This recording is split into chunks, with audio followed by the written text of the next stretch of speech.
Son las 10:07 de la mañana y es una verdadera satisfacción recibir hoy aquí en este espacio Diálogo de Fe a Monseñor Juan José Salaverry, que es un obispo auxiliar de Lima, que tiene la responsabilidad de la educación y la vida de los religiosos.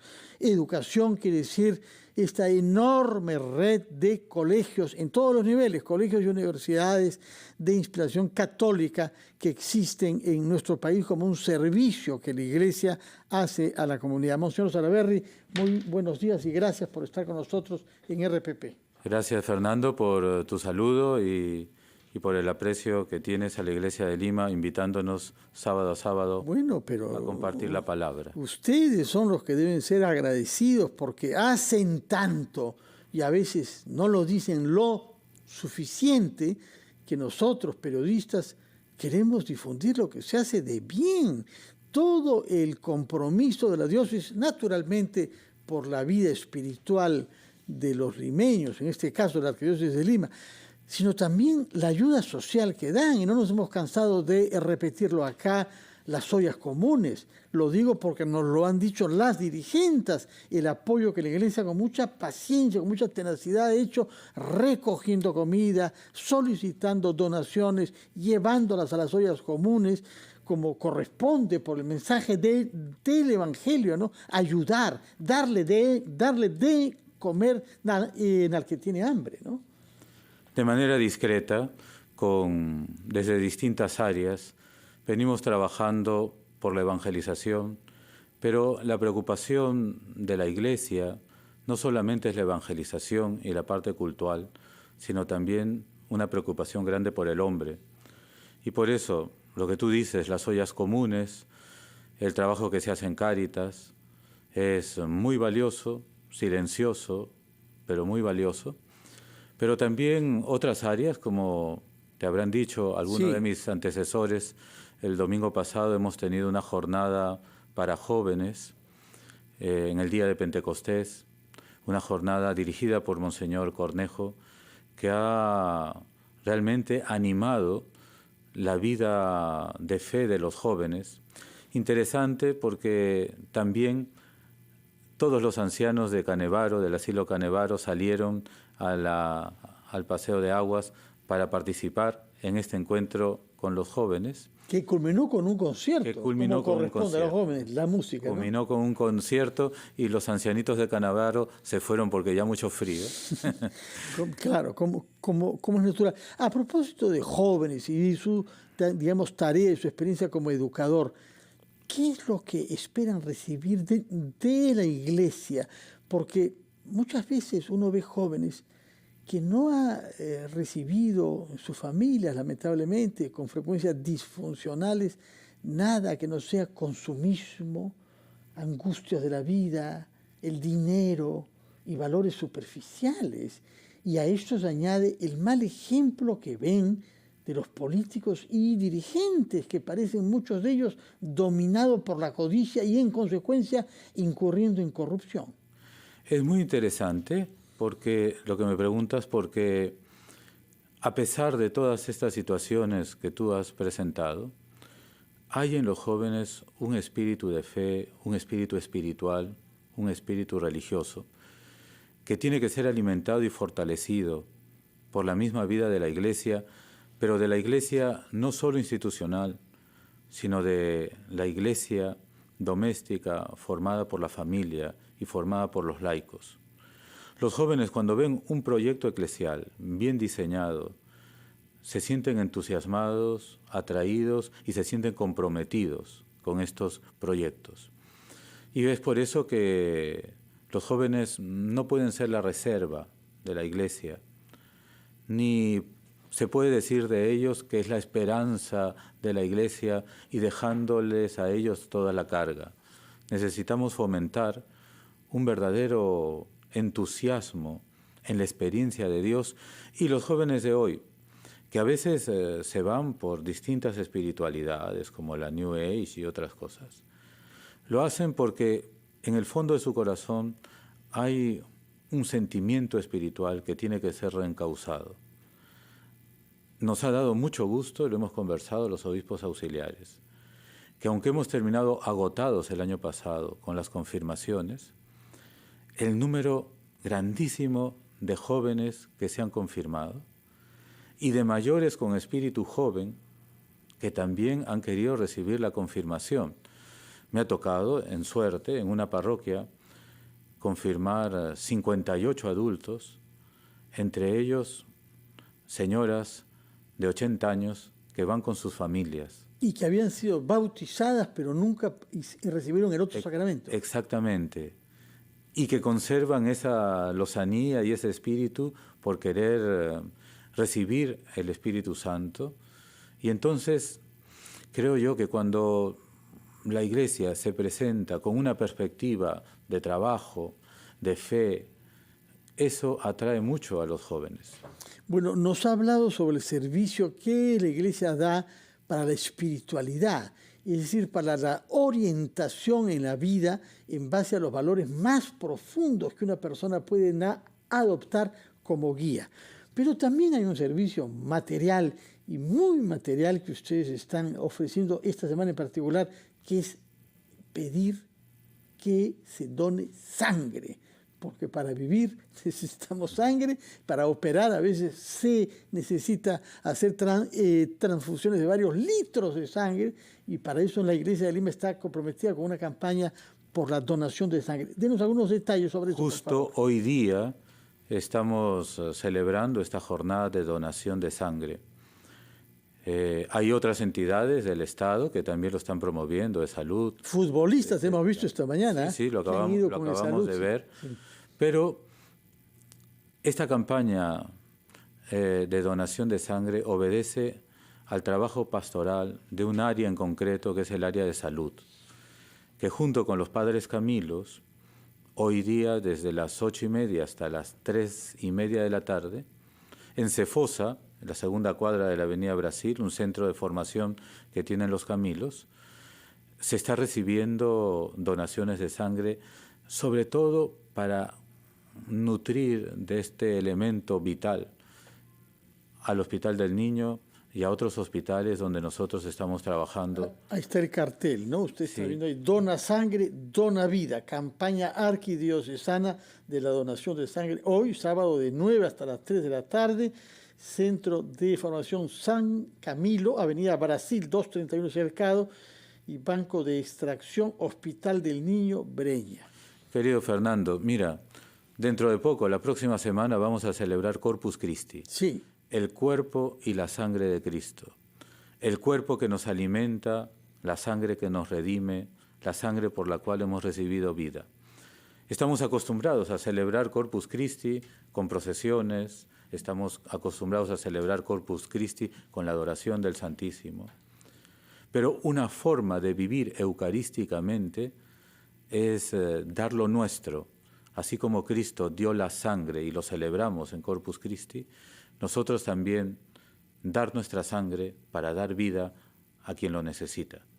Es una manera eucarística de prepararnos para la gran celebración teológica y cultural del Corpus Christi, que es sacramento de unidad. De acuerdo, en todo caso, quienes tengan entre 18 y 25 y 65 años pueden acudir hasta las 3 de la tarde al Hospital del Niño o a la Avenida Brasil, el Centro San Camilo, para donar sangre, un poco de sangre de la que no necesita uno y que puede salvar vidas. Eso sí, no hay que tener enfermedades infecciosas a partir de la sangre ni tatuajes. No es compatible donación de sangre con tatuajes, como hay muchos jóvenes tatuados. No vayan, por favor, que van a verse frustrados.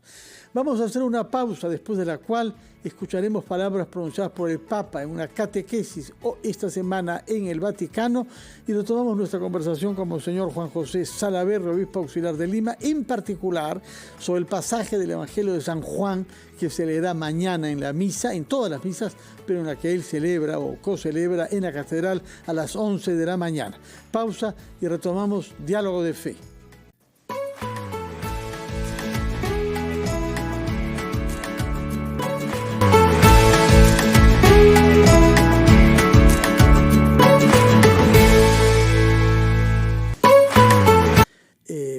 preocupado naturalmente por el desinterés que una sociedad de competitividad y de angustias sea un sector de la sociedad abandonado, ¿no? Pero en este caso, a propósito de la figura bíblica de Nicodemo, se insiste en este pasaje que no es la única vez que lo hace Jesús, ¿no? Hay que nacer otra vez. Explíquenos usted, por favor, qué significa este renacimiento, el cual solicita Jesús a Nicodemo para que sea capaz de hacerlo. Lo has dicho de manera bastante prudente, el desinterés por la ancianidad, por las personas de tercera edad. Creo que no es solo desinterés. El Papa ha sido muy fuerte al hablar que esta cultura de descarte en la cual nos vemos involucrados sin querer, nos está haciendo proyectar también dentro del descarte a las personas mayores. Y es interesante que el Papa en esta ocasión ha tomado otros textos en otras catequesis para hablar sobre la vejez, pero en esta ocasión toma el Evangelio de San Juan, el diálogo de Jesús con Nicodemo, este hombre mayor, angustiado, que va de noche a buscar a Jesús y que tiene una larga conversación con Jesús y donde le explica algo que el mismo Nicodemo no entiende, la necesidad de volver a nacer y nacer de lo alto. Nicodemo le dice a Jesús, ¿cómo yo, un hombre viejo, voy a volver a nacer? Hay varias connotaciones en este diálogo y desde esta expresión de Nicodemo, ¿cómo yo, un hombre viejo, voy a volver a nacer? Sin duda alguna se refiere que nosotros no podemos volver al vientre de nuestra madre, pero que podemos nacer a la gracia, nacer al Espíritu. Y por eso una de las referencias que se hace en este texto de volver a nacer es la referencia al bautismo. Con el bautismo volvemos a nacer. Pero la catequesis del Papa va más allá, no solamente al bautismo, sino a la capacidad de nacer y de renacer y de generar vida al contacto con Jesús. Aun cuando seamos personas mayores, aun cuando tengamos en nuestras familias o en nuestra sociedad muchos ancianos, los ancianos siguen generando vida. Volver a nacer, dice el Papa en esta catequesis, no se trata de reencarnación, sino nacer a la gracia. No se trata de mantener vivo ese mito de la eterna juventud, lo dice el Papa con claridad, sino de mantenernos siempre jóvenes y de descubrir esa juventud, esa lozanía que tienen en espíritu los mayores, que son jóvenes en sabiduría y nos entregan la sabiduría, que son jóvenes también en la experiencia y que no pueden los ancianos renunciar a esta juventud como una ofrenda a la humanidad y a su familia, y nosotros, que estamos inexorablemente en camino hacia la ancianidad, debemos de saber envejecer para seguir dando vida a pesar de los achaques, las enfermedades y las arrugas. Experiencias frustrantes que uno vive, porque si uno mira la esfera pública de nuestro país, la ilusión, la esperanza que de generación en generación se ponen algunos dirigentes, en algunas figuras que decepcionan luego, nos envejecen a todos, nos vuelven descreídos y hasta cínicos, ¿no?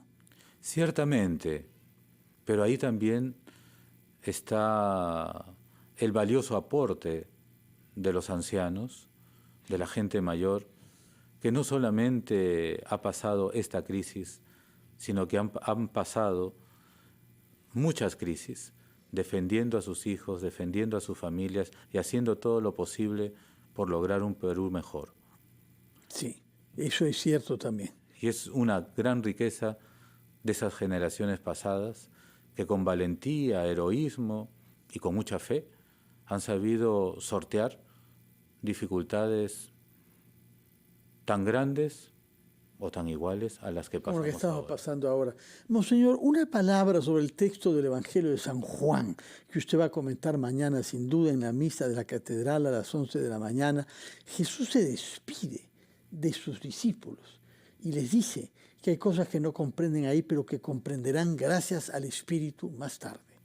La liturgia de la palabra, desde hace varios domingos, desde la semana anterior a la Ascensión, con Pentecostés y ahora con este texto, retoman varias lecciones, varios fragmentos del gran discurso de despedida de Jesús según San Juan. Jesús ve inminente su partida, ve inminente su pasión y necesita despedirse de sus discípulos y darles fortaleza a los discípulos y prometerles el Espíritu, el defensor a los discípulos. Es en este contexto que Jesús habla a los discípulos en medio de las dudas de los discípulos. Han puesto toda su vida en Jesús. Han encontrado en Jesús un reino que no era el reino que ellos vivían. Han encontrado relaciones de justicia. Han encontrado un Jesús que perdona, que se acerca, que camina con ellos. Y todo eso se les va. Y entonces Jesús en el Evangelio de mañana, en el Evangelio de San Juan, que hemos citado, pues infunde ánimo a los discípulos y les promete también el Espíritu Santo y les ayuda a entender que el Padre no los va a abandonar y que el Padre estará siempre con ellos, el Espíritu siempre con ellos. Y es curioso porque San Juan, cuando habla en este texto, lo pone todo en plural, porque es la Iglesia, es la humanidad la que recibe este influjo de Dios Padre, Hijo y Espíritu Santo. Mañana es el domingo de la Santísima Trinidad. De la Trinidad. Muchísimas gracias, Monseñor, por su explicación. Lo escucharemos con más detenimiento mañana en la homilía, que no es una clase de teología, como nos ha dicho usted, sino un testimonio de fe y una voluntad de compartir la misma intensidad del acercamiento a la fe. Solo nos queda, antes de separarnos, pedirle su bendición y que quizás en esta oportunidad también incluya entre sus bendecidos a nuestros compatriotas que disputarán mañana un partido de fútbol del cual depende, disputarán el lunes, un partido de fútbol del cual depende sin duda mucho del ánimo de nuestro país. Estamos en diálogos de fe y la fe nos mueve a creer en Dios, pero también la fe nos invita a tener confianza en los hermanos. Y entonces debemos de depositar toda nuestra confianza en Gareca y en los que van a presentarse en la cancha llevando el nombre de nuestro país. Que el Señor los bendiga a ellos, nos bendiga a todos, que la Trinidad nos ayude a transformar en verdadero misterio de comunión nuestra vida social, a veces tan fragmentada, y que el Espíritu siga dinamizando nuestra vida. Les doy la bendición para que el Señor nos conforte siempre y nos anime a crecer en la fe. En el nombre del Padre, y del Hijo, y del Espíritu Santo. Muchas gracias, Monseñor Juan José Salaverry. Recuerdo que usted es obispo auxiliar de Lima, de la diócesis de Lima, encargado de los temas educativos y que ha venido acá en reemplazo de Monseñor Carlos Castillo, el arzobispo que está en el Vaticano, aunque tengo entendido que vuelve esta misma semana, razón por la cual estaremos sin duda con él el sábado próximo. Muchas gracias por su presencia acá en nuestra cabina, Monseñor, y por las palabras que nos ha dicho sobre textos evangélicos, sobre el Papa, pero también sobre nuestra selección de fútbol. Gracias por su sintonía, que tengan todos un buen fin de semana. Quédense con RPP, La Voz del Perú, ya viene como